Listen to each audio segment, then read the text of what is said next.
Greetings and welcome back to the lab. All right, I've decided this should be closer to the next video from the mailbag in which I unboxed it, but this is a frequency counter that I want to use for the keyboard project. And I was a little concerned because there was no instructions, but ultimately it looks like everything is labeled here. Let me zoom in for a moment so you can see.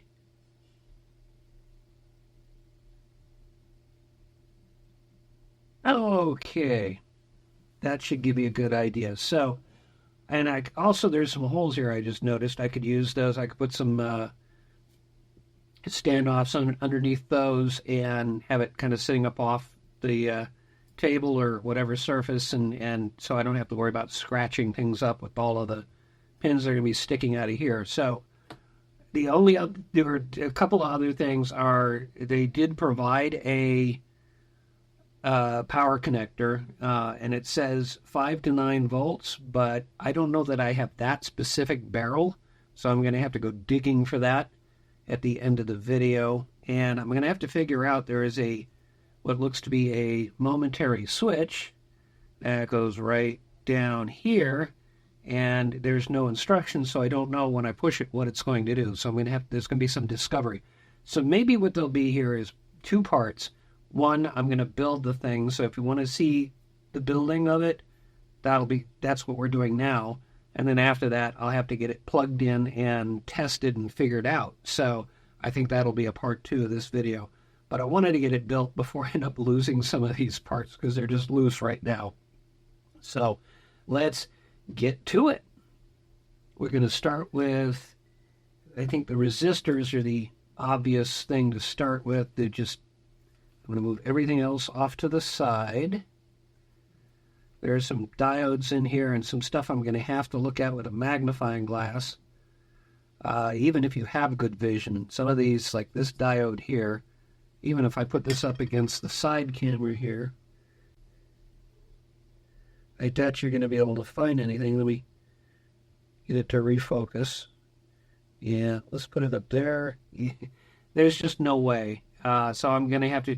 it may be by process of elimination that I find out that there's 2 diodes left and they're both the same make. So if that's the case, then that answers that question. So let's get the soldering iron fired up. We'll get some solder ready to go, and we'll pull out these. I'm guessing, actually, I'm not just guessing. I already looked. And actually, is there any labeling on this? Doesn't look like it. But I think these are the 1K resistors because that's the most abundant value, and they're all going kind of in the same place, it looks like. So let's get these out of the bandolier. And we can start forming them and putting them in.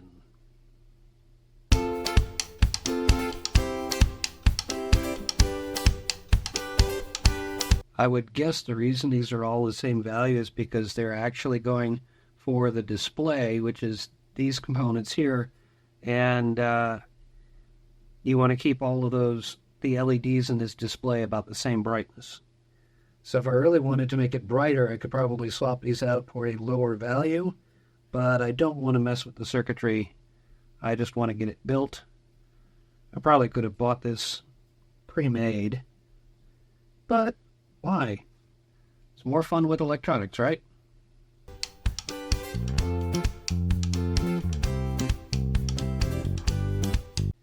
I just realized that I have far more LEDs here than I have right here.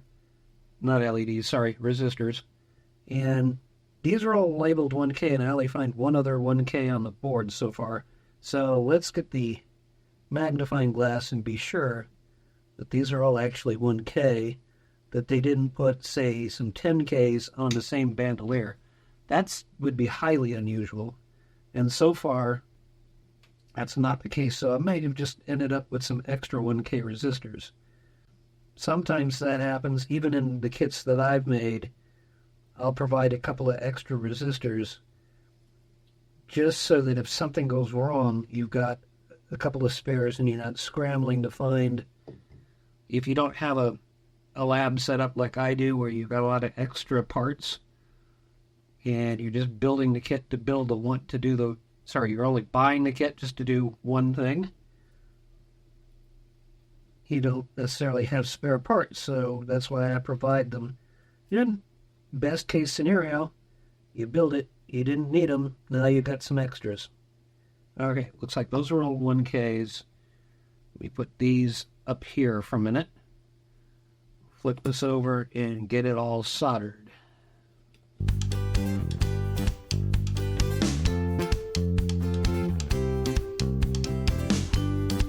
Let's get the cutoff bin. And remember that the resistors are underneath it. Does it see foreshadowing right here?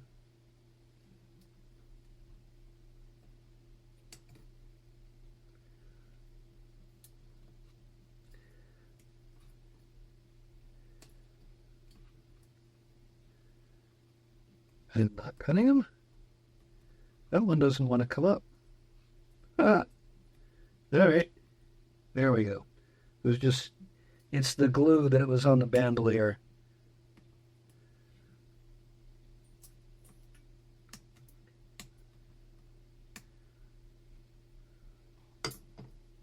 Make sure they're not too wonky on the other side. That's good enough. I'm not going to make a big deal about it. I'm more excited to have an actual frequency counter than I am worried about things being absolutely neat. In fact, I already know that one of the resistors on the other side is facing the opposite direction, but resistors are not polarized, so it doesn't matter what direction you put them in. On the other hand, there are components that are. So here's what I'm going to do. I'm going to go ahead and push down on this while heating up everything else one by one here to make sure that they're all on the same plane. I don't feel anything moving. That's probably good. All right, that's enough pushing. Start cutting them off. Kind of feels like we're already halfway there. All right. I didn't forget there were resistors here. So let's see if I can find any more 1K on here. There's one down here. And I think that's it for the 1K. So let's put that one in. Let's move these. Just use this like tweezers up here because these are spare parts. And I can file them in my, along with my other resistors later. Might as well do a little cleanup. All right. And get that one soldered in. Okay, that's the 1K. Now I'm going to need the other resistors, and they're all loose. So let's see, what do we have here? Brown, red, black, black. Or brown, black, black, red. 102. So yeah, it's a little tricky sometimes, especially with the blue background. But I didn't see any 1-2 something, which would be a 1.2 or a 12 or 120, and I don't see any of those being an option here. So this has got to be a 100 and 2 zeros, which would be 10K.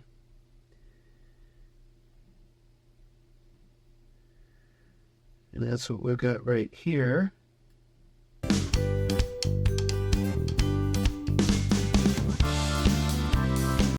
Okay, let's see what else we've got. We've got this one.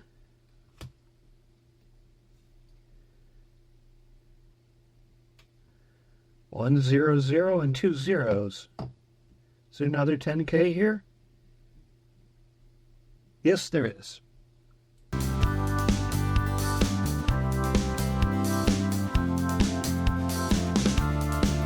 All right. I think I know what this one's going to be because I think there's only one resistor left to go on here. And that is the 100K that I've been searching for, which is right down here. So let's see, does that match up? Okay, so it's either, can't tell if that's a red or a brown, but I do see what looks like a brown, black, black, orange, which would be 100 and 3 zeros, or 100K. So I'm going to assume that since there's one left and one space on the circuit board, this must be the one. I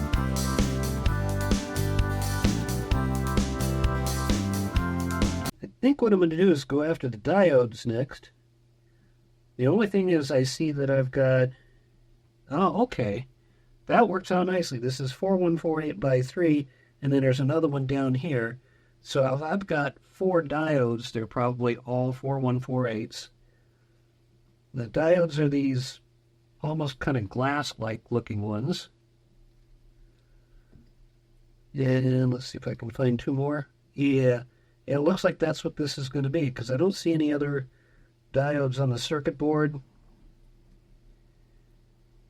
So I'm good with that. I'm going to go on the assumption that this is correct. Now, the other thing, these are actually polarized. So I got to find the black band on each of these. There it is. Okay. Black band is away from me right now. And when you look at the circuit board, you'll notice that there's a black band. Well, it's actually a white band here.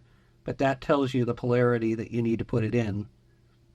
So we'll stick these in one by one and get them soldered.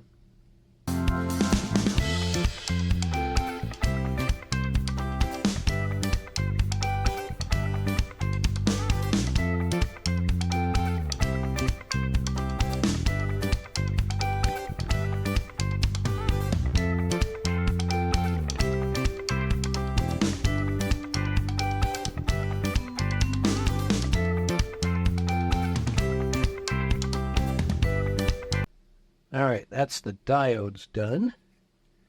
What do I want to do next? Maybe we'll go after the capacitors, because that looks like that's going to be a bit more reading. And let's get that done before I can't read anymore. So let's see, which capacitor is this one? And it says 22 on it, and I think there's a 22 picofarad, yep. Is there anything else? There's actually another 22 pico. There's a 102. There's a 104. I think that's it. No, there's another 22 red over here. Interesting. All right, let's get this one in.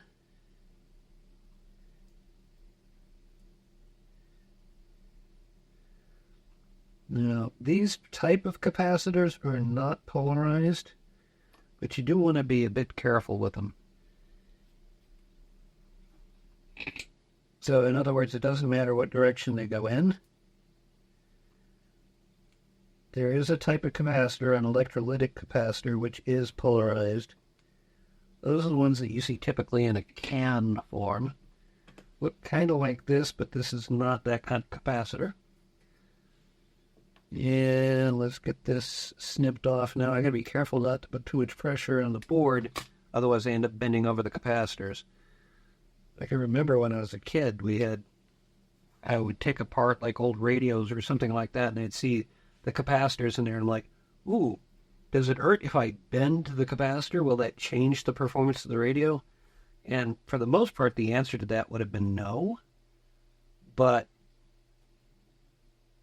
I mean, everything's solid state now anyway. There's another 22.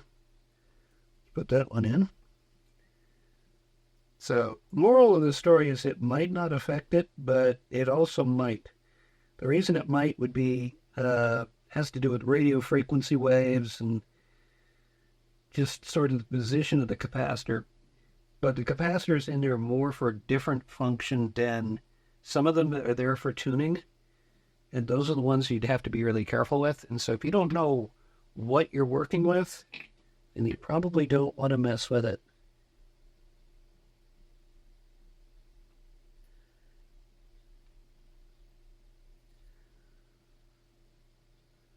I'll have to pull out an old piece of circuitry someday and show you that. Not that I really understand electromagnetism well enough. When it comes to electrical engineering, there are a lot of different disciplines, a lot of different things that you can go into. My particular specialty was digital, i.e., I could literally design and build my own computer, and I'm not talking just taking a board with a bunch of components on it and then connecting it to another board. I'm talking about designing the board for the components, dealing with the logic circuitry.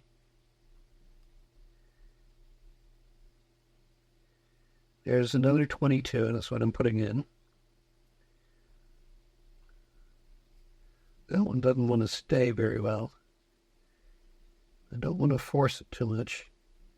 We're going to turn it over gently and hope that it goes in reasonably well.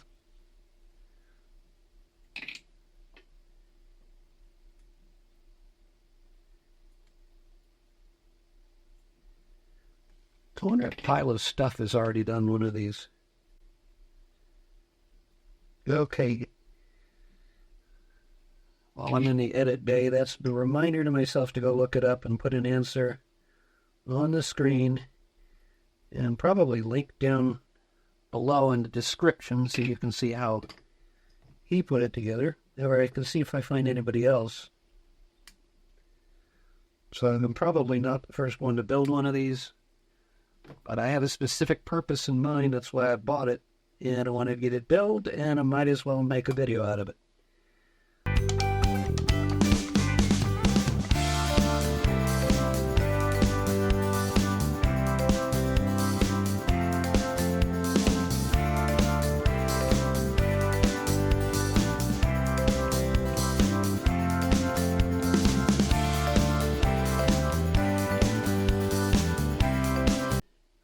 I've got a switch. I don't want to put that on. I'm trying to put lower profile components first and then get to the taller ones after. Now, crystal, I don't believe, is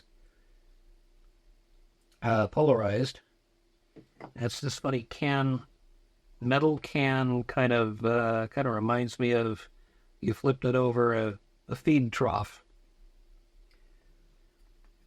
And it says 20M on it, which should be 20 megahertz. That'll be for the microcontroller that runs all of this, which we'll get to soon enough. I'm trying to actually get it. Yes, I got solder on that hole. Let's see if we can't clear it. That's why I couldn't get it to go in. There we go. Just a hot, clean iron, and just kind of flick and see if that does the trick. Didn't mean to rhyme there.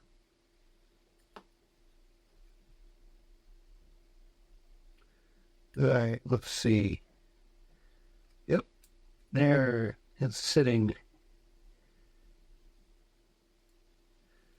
See if we can solder it in and then sit it down.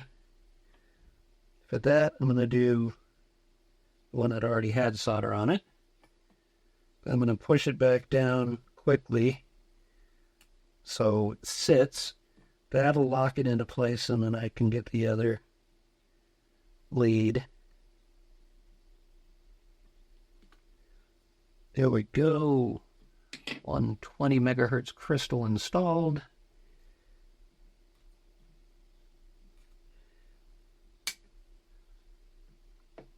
Okay, what should we do next? I guess we should go after these transistors, or they could be MOSFETs. They could be, it's a, what is it, a TO92 package. But as I noticed when I looked at this earlier, these are all different, wow, almost completely unreadable. Looks like a 9018 maybe? Or a 9118. 9018 here. 7550 there. 9014 here. I'm going to put that aside for a second because I want to make sure that the 9014 is actually readable.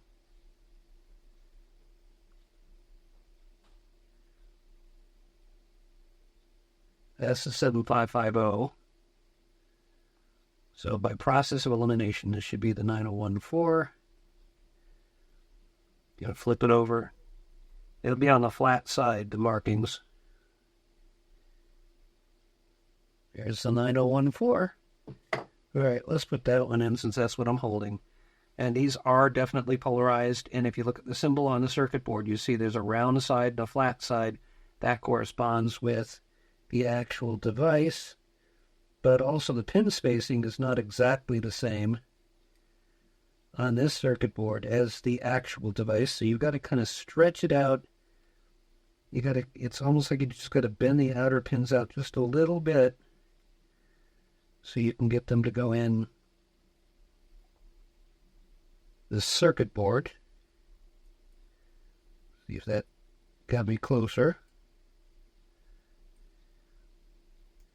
There we go. There we're going in. And you don't want to stress the pins too much because you could actually break the component. But then it's labeled so you know which component it is. If something goes horribly wrong, you can always order a couple more on eBay. Preferably, you don't stress it too much, and you don't have to wait to finish your project. We'll see if this works or not. Does it say foreshadowing now?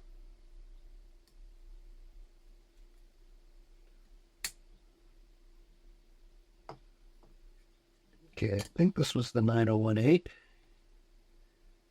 Let's see. Yep.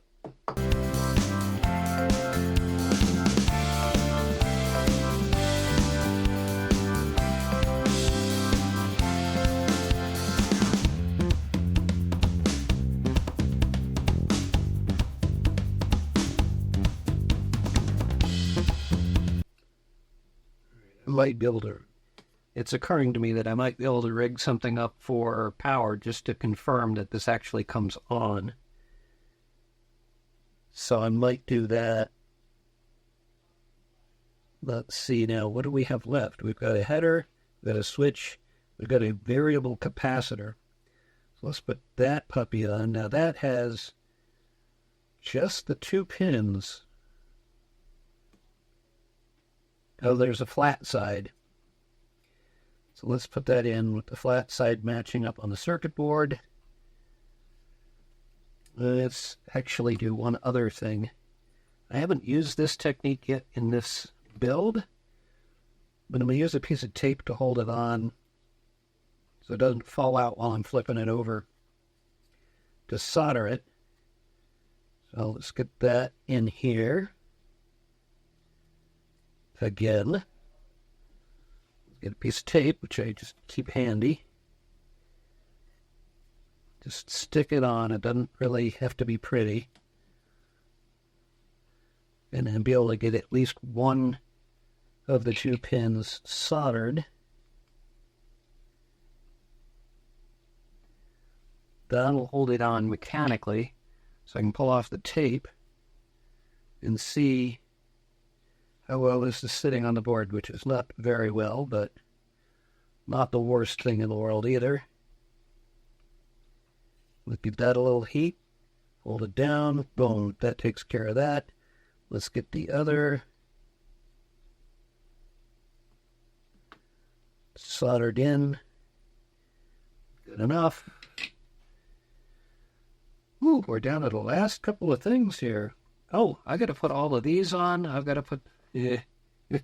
We're not down to the last couple of things. We only have so many components over here, but we had the other ones that I had waiting in the wings. So when it comes to the socket, usually there's a little notch in one side or the other, and you can match that up with the notch on the board. But realistically, the sockets are usually symmetrical, so you don't have to worry as much about that. The chip itself, you do have to worry about that. You want to get it right, or you burn out the chip and your project will be pointless. Well, then you order another one online and wait for it to come so you can just have that chip. Well, I don't think this thing cost me a whole lot. It's probably around $5. Future me can put that number when I edit.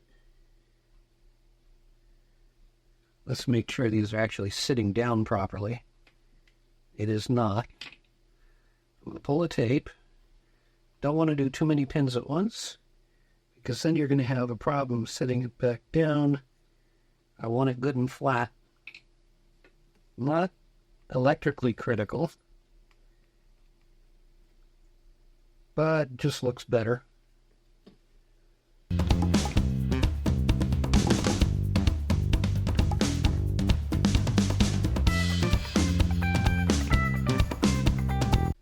Good enough. That takes care of that one. Now, before I mount, well, actually, yeah, I can go ahead and mount the headers. What's interesting about this is this header is 3-pin, and there's a 3-pin here, but there appears to be a 4-pin header here. I'm not quite sure what to make of that, but I can put, I have some of my own, but the fact that there's a 3 and a 4 and they only provide the 3, that tells me pretty much which one they want me to put it in.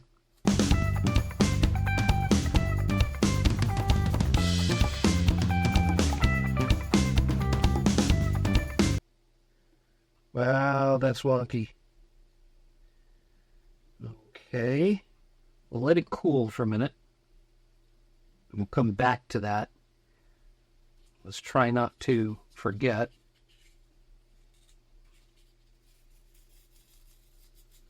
Did it say foreshadowing?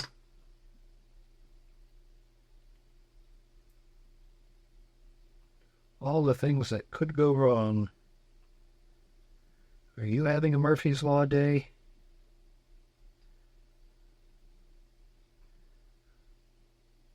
Don't give up. You're having a Murphy's Law day. Now, with these, you want the dot in the corner to be actually oriented towards the chip, or basically towards the bottom part of it. Because if you're going to have a bunch of numbers with a dot in between, that's what that dot is there for. Some of these pins are slightly bent, so I'm going to be careful trying to put this in. Make sure I get all the pins in, instead of having them fold up underneath while I'm inserting it. This is going to be a little fiddly. Now let's try and get one side first. It's kind of like the transistors.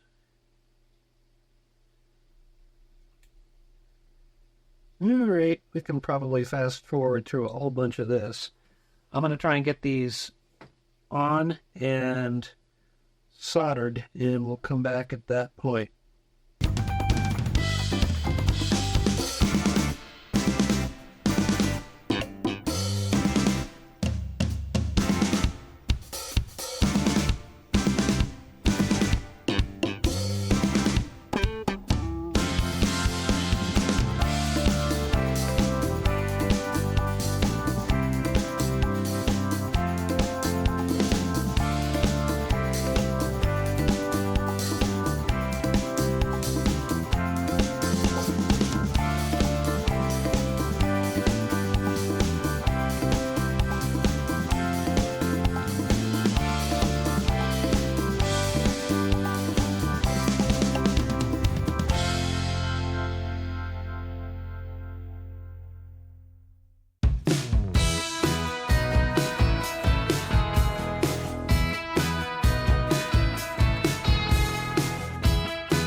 That's all of these in, and my neck is starting to hurt.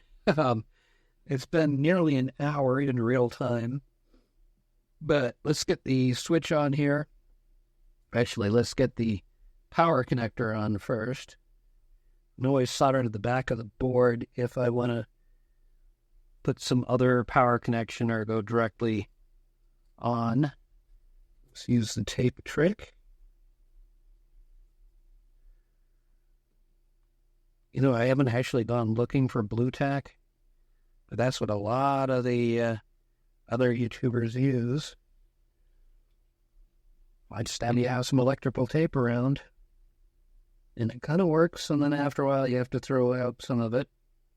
Probably the same with the blue tack. Oh, now that I think of it, because there were marking on the board here for whether this barrel jack is center positive or center negative. No, not really. That's not exactly straight. I could have done better.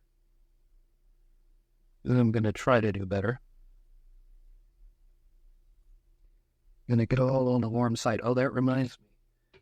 I had to go back to the other because it got too warm.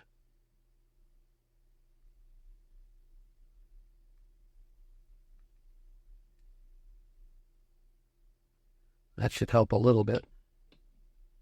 Is that good enough? So where was I? What was I trying to solder on with? Oh, yeah. I was trying to put this header on. And so what I can do, thankfully I only did the one pin. Now I should be able to just kind of put my finger and put force that way because it's leaning back this way. Do that when it's set.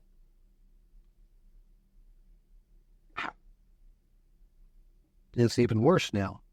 Okay. My apologies if I made you jump. Let's see, how else can we do this? Can I get to it from this side? No. Not too smart. Wait a minute. Do I have... If I had something else I could use to move it over, like... Let's see. A jar of random stuff, including, oddly enough, a cover for a rad display, which fits almost perfectly on that. So I'm thinking maybe I'll do a 3D print so I can fit all of this stuff in there. That'd be really kind of funny, reusing one of these. But I have this, which is a battery connector. Battery, how do I describe it? Anyway, I'm going to try and get one of these popped in here. Yeah, if you have this problem and you don't have this particular tool, well, you're going to have to come up with something else. That felt like it sat down.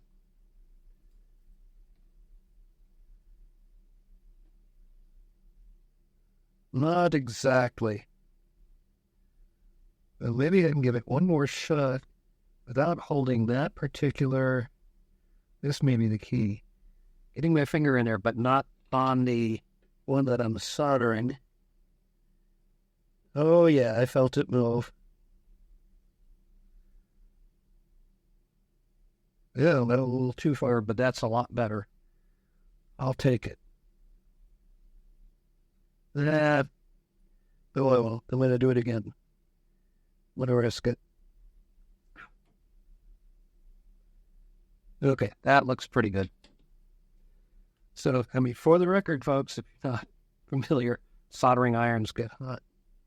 And if you're soldering something metal, like the pins on this connector, and that gets hot, it dissipates fairly quickly. So it's not going to create a massive... oh my gosh, that really got messed up. How did it get messed up that much? All right, now I got to deal with this one. I'm going to go away for a bit, and then I'll come back with it magically fixed. All right, well, that's better than it was, but then I just realized these these are not exactly the machined pin headers that I thought they were going to be. I probably want to pull this off at some point and replace it with a better one. They make some cheap ones where the hole in here is not fully drilled out. I don't know how to describe it, except maybe I can show it to you on a side camera. I don't know if that's going to come out at all. Yeah, it's going to be really hard to demonstrate. Yeah, hopefully you can see right up here. That's the connector. And hopefully there's enough resolution for you to see. It's just, if you try and stick a pin in there, it's going to be too tight because it's not milled properly. The better ones you have to kind of look for. And I have some of those, so I'll take care of that at a future date. Let's not delay this anymore. Let's see if we can get the switch on. And then a chip in and go from there. It's on the switch. The switch is not polarized per se, but actually, let me pull it back out and show you. In this direction, it is more spacing than in this direction. Hopefully that's coming through. So that makes it so that you can only put it in one way, because ultimately there are 4 pins here, and it's a question of, are you connecting this pin with that pin or this pin with the pin below it? That matters. And that's why these things have this design feature.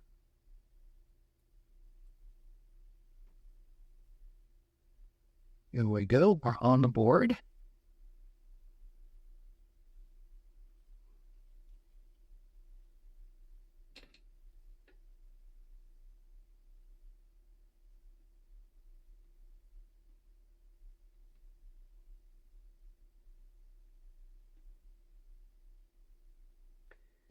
And we're soldered on.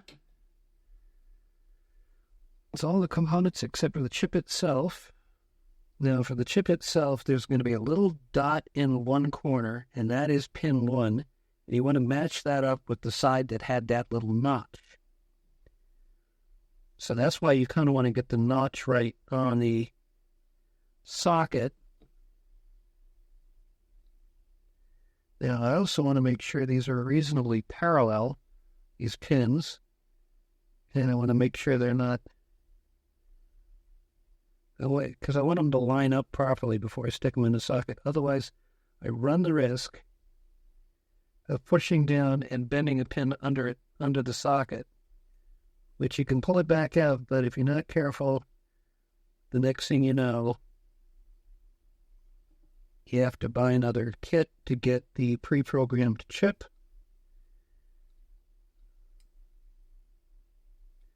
Or you have to find somebody that actually knows what the program is and has the equipment to do it for you, which is far less likely.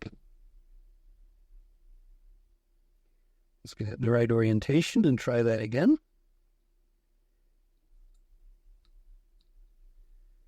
Now that wants to go in that side.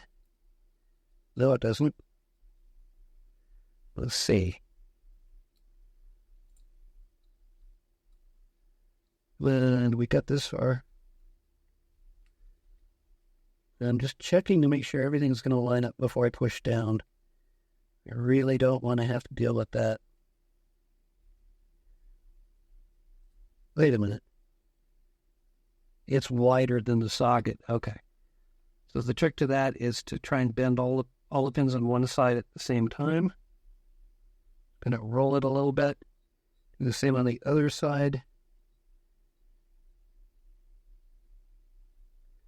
Gotta do it carefully.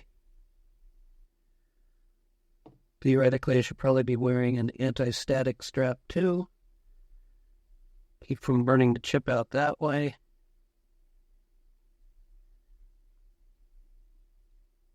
I'm living dangerously. Again, not an expensive kit, but it would be nice to get it working the first time. And we're in. All right, that's all the components. Next thing is for me to figure out how to rig up like a 5-volt supply for this. I think that'll work, and I can just tack it onto the back. If it was 12 volts, I'd have it set real easy right now, but let me figure that out, and I will come back. Okay, as it turns out, I need to figure out if this is center positive or negative. Actually, I just noticed there is a positive sitting. Wow, this is going to be hard to see. So I'm going to zoom in and point. And right there, there's a plus sign. Hoping that's going to come out. Let me try and move over. In case the camera's in the wrong position. And it's right there. So I think it's center positive, which is what most things are. So I can tack on a connector like this on the back side of it. And got to get the right orientation on the board here. Then I'm going to try and rig up a USB to this. Here's the plan. I've got a breakout board for USB. I've got more of these connectors. I need to get the opposite type of connector. Male versus female. There we go. We'll connect that to the breakout board with the appropriate designation of red and blue for positive and negative. And we'll come back and connect it up and see if there's any life.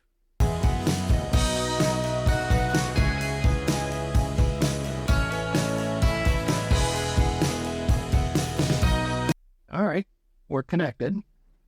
Let's see if I can grab a random power medic. This one's a flashlight. And we'll see. When we connect it up, will it release the magic smoke? That's a joke that a lot of people use. Let's find out.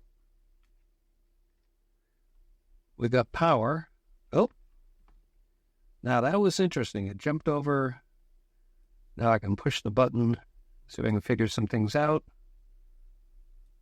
Or I can disconnect and try again. It seems to be doing a power on self-test of some sort, and it looked like that middle one was not lighting up. Yeah, middle one's not lighting up, so that 0 may have a whole other meaning. So let's check real quick to see. Yeah, I can see a pin that didn't solder very well. Let's get that real quick. Just kind of get them all right here.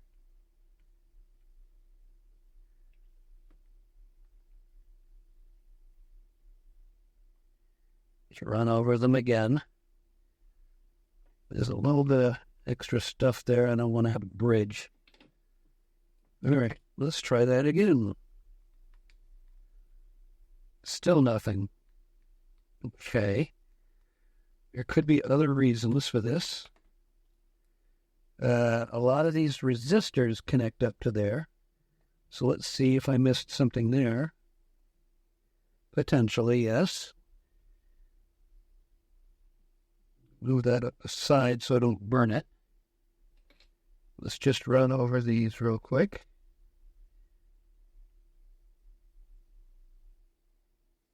Well, that one doesn't look like it's connected at all. It's right toward the middle of the pack, too. Wonder if that means anything.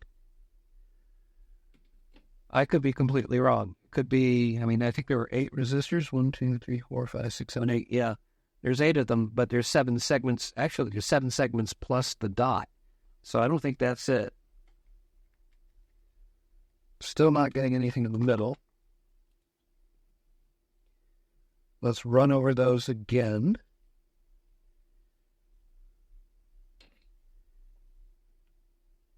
Could also be a dud.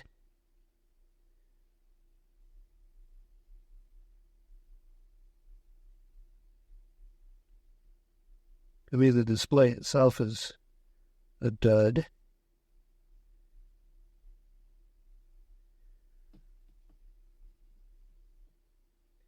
Should be enough solder there. Just reheat everything. We don't have any bridges either.